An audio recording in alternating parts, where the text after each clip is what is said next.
అటు విద్యార్థి సంఘాలు ఇటు సాయన జీవిత చరిత్ర రచయిత ఆందోళన వ్యక్తం చేస్తున్న చిత్ర యూనిట్ మాత్రం ఇప్పటివరకు స్పందించలేదు. తెలంగాణ రాబిన్హుడ్గా ఉన్న పండగ సాయన చరిత్రనే ఈరోజు పవన్ కళ్యాణ్ గారు హరిహర వీరమ్మల్ అనే పేరుతో తీస్తున్నారనేసి కూడా చాలా క్లియర్ కట్ గా మాకు ఇన్ఫర్మేషన్ వచ్చింది. ఇప్పటికి కూడా మేము ట్రైలర్ వరకు వెయిట్ చేస్తాం.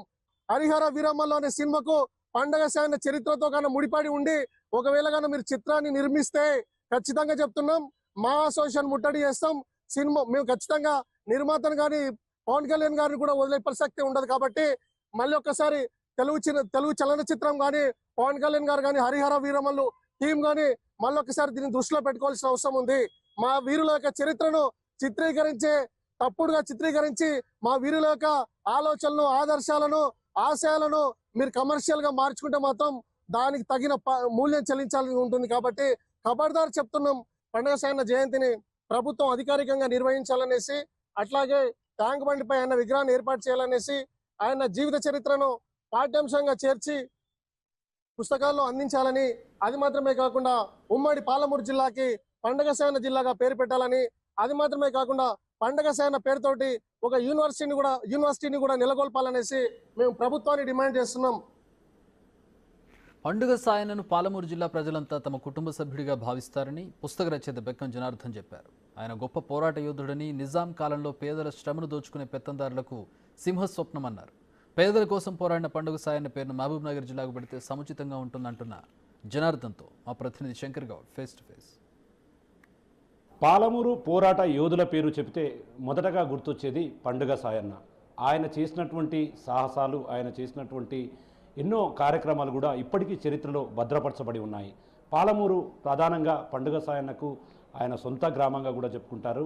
ప్రజెంట్ మన దగ్గర ఈ యొక్క ఆయనకు సంబంధించినటువంటి మరిన్ని అంశాలు తెలుసుకోవడానికి బెక్కం జనార్దన్ గారు దాని మీద పుస్తకం కూడా రాశారు. ఆయన కాపీరైట్స్ కూడా దాన్ని పూర్తి స్థాయిలో సంపాదించుకున్నటువంటి వ్యక్తి.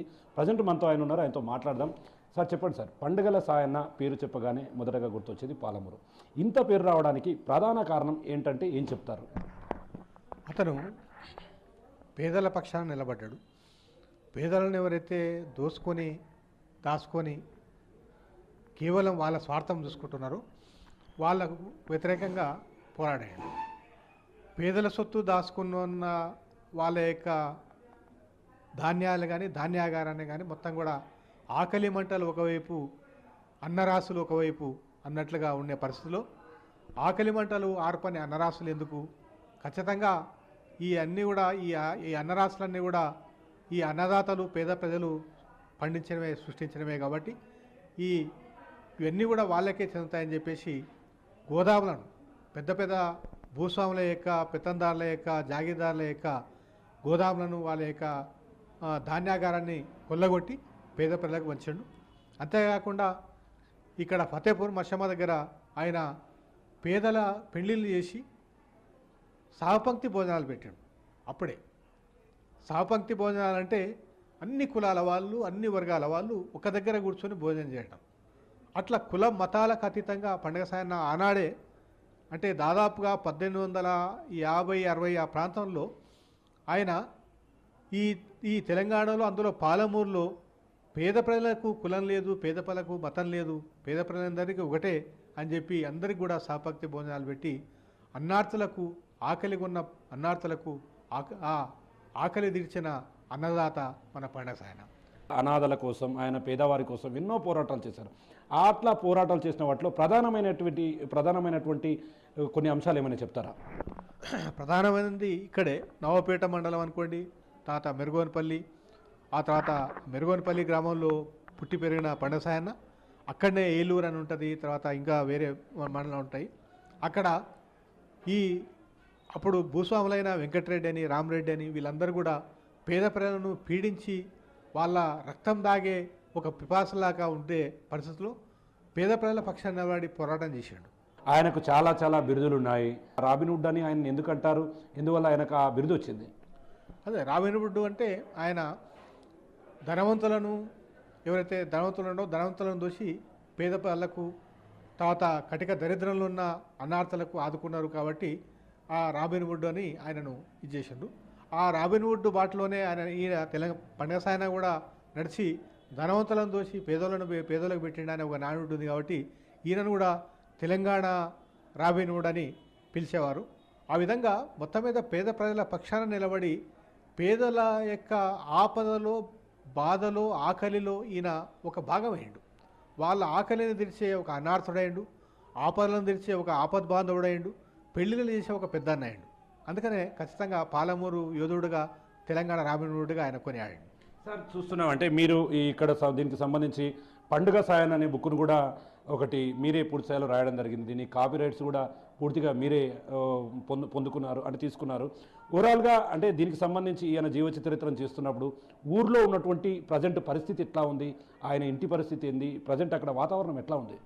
నవపేట మండలంలో వాళ్ళ ఊరైన మెరుగోనిపల్లి పోయినాం, ఆ నుంచి కేశవరావుపల్లి పోయినాం. ఆ కేశవరావుపల్లి పోయి మెరుగోనిపల్లి నుంచి కేశవరావుపల్లిలోకి వాళ్ళ వారసులు అంటే 4వ తరం అక్కడ ఉన్నారు. ఆడ పోతే వాళ్ళ పరిస్థితి ఏముందంటే సొంత ఇల్లు లేదండి, సొంత ఇల్లు లేదు, కూలినాలు తీసుకొని బతుకుతున్నారు, కడు పేదరికాలు ఉన్నారు. చాలామంది భూస్వాములు ఇక్కడ ఉన్న జమీందారులంతా ఈయన కేసిన ముద్ర ఏంటంటే దోపిడీ దొంగ అని, తర్వాత ఆయన ఒక పెద్ద అందరినీ దోసుకున్నాడని చెప్పి అని. మరి ఆ దోసుకున్న సొమ్ము నిజంగానే దోపిడీ దొంగ అయితే వాళ్ళందరూ కూడా పెద్ద ధనవంతులు కావాలి కదా, వాళ్ళకు పెద్ద పెద్ద బంగ్లాలు ఉండాలి కదా, మరి గుడిసెలు ఎందుకు ఉంటున్నారు? అన్నం లేక అన్నార్థుల్లాగా ఆకలి అనే పరిస్థితుల్లో కూలినాలు ఏం చేసుకుంటున్నారు? ఆ పరిస్థితుల్లో నేను మంత్రితోనే మాట్లాడి వాళ్ళకి డబుల్ బెడ్రూమ్ ఇప్పించినప్పట్లో నేను కూడా చాలామందితోనే మాట్లాడి నేను నా సొంతంగా కూడా ఆర్థిక సాయం చేసి ఆ పండుగ సాయం యొక్క చరిత్రను పూర్తిగా ఆ మొత్తం చుట్టుముట్టు గ్రామ ప్రజలను అనుకోండి, మిగతా వాళ్ళందరినీ కూడా తిరిగి వాళ్ళందరితోనే ఇంటర్వ్యూలు చేసి ఆ యోధుడి యొక్క చరిత్రను సంపూర్ణంగా అధ్యయనం చేసి దాదాపు 6 నెలలు నేను ఒక పరిశోధనలాగా చేసి ఆయనకు పండుగ సాయన నవల రూపంలో ఒకటి తీసుకొచ్చినాం. ఆ తర్వాత పండుగ సాయన జీవిత చరిత్ర, సంక్షిప్త జీవిత చరిత్ర కూడా ఒక 20 పేజీలు రాసినాం. హరిహర వీరమల్లు ఈ సినిమాలో పవన్ కళ్యాణ్ నటిస్తూ వస్తున్నారు. దీంట్లో పండుగ సాయన జీవిత చరిత్రను కాపీ కొడుతున్నారు, వక్రీకరిస్తున్నారు, కాబట్టి దాన్ని ఆపివేయాలి. మరొక ప్రధానమైనటువంటి అంశం ఏంటంటే ఈయన పేరును పాలమూరు జిల్లాకు పెట్టాలన్నది కూడా ప్రధానమైనటువంటి డిమాండ్గా చూస్తున్నాం. దీన్ని ఎట్లా చూడాలి సార్?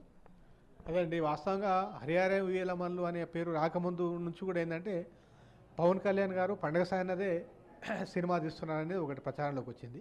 అయితే పోయి మేము అనుకుంటే ఏంటంటే అది కాదు, వరంగల్ సంబంధించిన హరిహర వీరమల్ల అనే ఒక ఆయన ఉన్నాడు, ఆయన చరిత్ర పండుగ సాయన చరిత్ర కూడా సేమ్ ఉంది.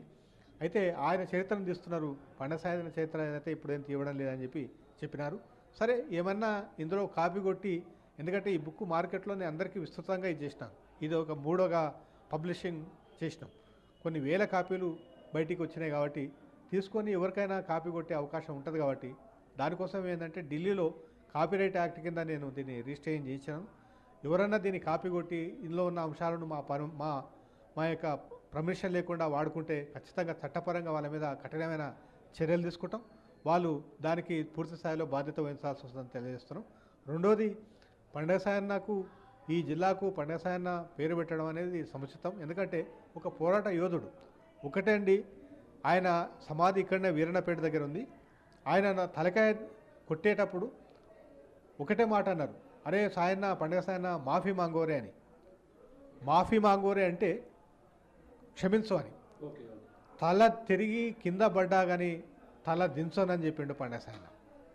తల తెగి పడ్డా పర్వాలేదు, తల దించను, ఎట్టి పరిస్థితుల్లో నేను తప్పు చేయలేదు, నేను పేద ప్రజల పక్షాన్ని నిలబడ్డా, ధర్మం పక్షాన్ని నిలబడ్డా, సత్యం తరఫున నిలబడ్డా, ప్రాణ త్యాగానికైనా సిద్ధం అని చెప్పి పండుగ సాయన్న పాలమూరు గడ్డ మీద ఒక వీరునిలాగా ఈ వీరన్నపేటలో మరణించడం జరిగింది. ఆ వీరుణ్ణి పాలమూరు ప్రజలు ఇప్పటికి కూడా వాళ్ళ సొంత కుటుంబ సభ్యుల్లాగా చూసుకుంటున్నారు. ఆయన చరిత్రను, ఆయన యొక్క ఆదర్శాలను, ఆయన ప్రాణత్యాగాన్ని ప్రజలందరూ కూడా ఇప్పటికి కూడా కొనియాడుతున్నారు. వాళ్ళ గుండెల్లో ఆయనను పదిలంగా దాచుకున్నారు. దీని కాపీ రైట్స్ మాత్రం మాకు ఖచ్చితంగా కలిగి ఉన్నది. ఎవరైనా మా అనుమతి లేకుండా తీస్తే ఖచ్చితంగా వాళ్ళ మీద కఠినంగా చర్యలు తీసుకుంటాం. అంటే మీరు అన్నట్లుగా దీంట్లో ఇప్పుడు తీసే దాంట్లో వరంగల్కు సంబంధించినటువంటి వీరమల్ల గురించి ఉంది అంటారు. సినిమా రిలీజ్ అయిన తర్వాత ఒరిజినల్గా దీంట్లో ఉన్న వాటిని అక్కడ కాపీ కొట్టినట్లుంటే పరిస్థితి ఎట్లా ఉండబోతుంది? తప్పకుండా చర్యలు తీసుకుంటాం. మేము ఆ సినిమా చూస్తాం, పరిశీలిస్తాం. ఇందులో ఉండే కొన్ని పదాలను కానీ, ఇందులో ఉండే అంశాలను కానీ, చరిత్రను కానీ ఏమాత్రం కాపీ కొట్టినా కానీ కాపీరైట్ యాక్ట్ కింద తప్పకుండా డైరెక్టర్ గారి పైన, ప్రొడ్యూసర్ పైన కఠినంగా చట్టపరమైన చర్యలు తీసుకుంటాం.